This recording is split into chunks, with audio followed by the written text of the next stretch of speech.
In this tutorial, you'll learn how to add clickable links to your LinkedIn posts to boost engagement.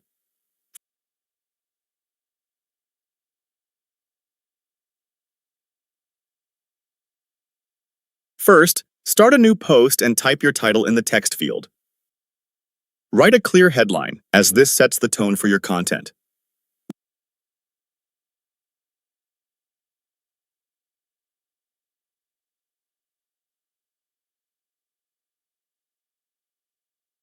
Refine your wording to make it both engaging and concise.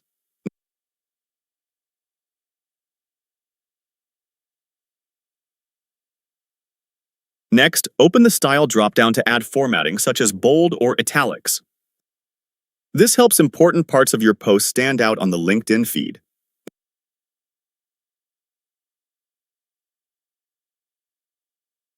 Now, enter or paste a link in the designated field or search for the resource you wish to link.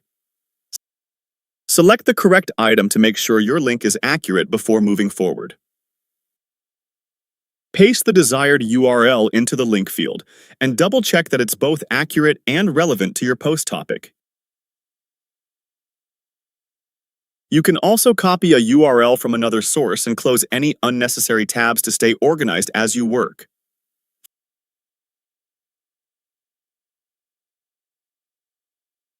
Finally, use formatting like bold to highlight your linked text and draw more attention to your post. You now know how to add hyperlinks in your LinkedIn posts to increase engagement.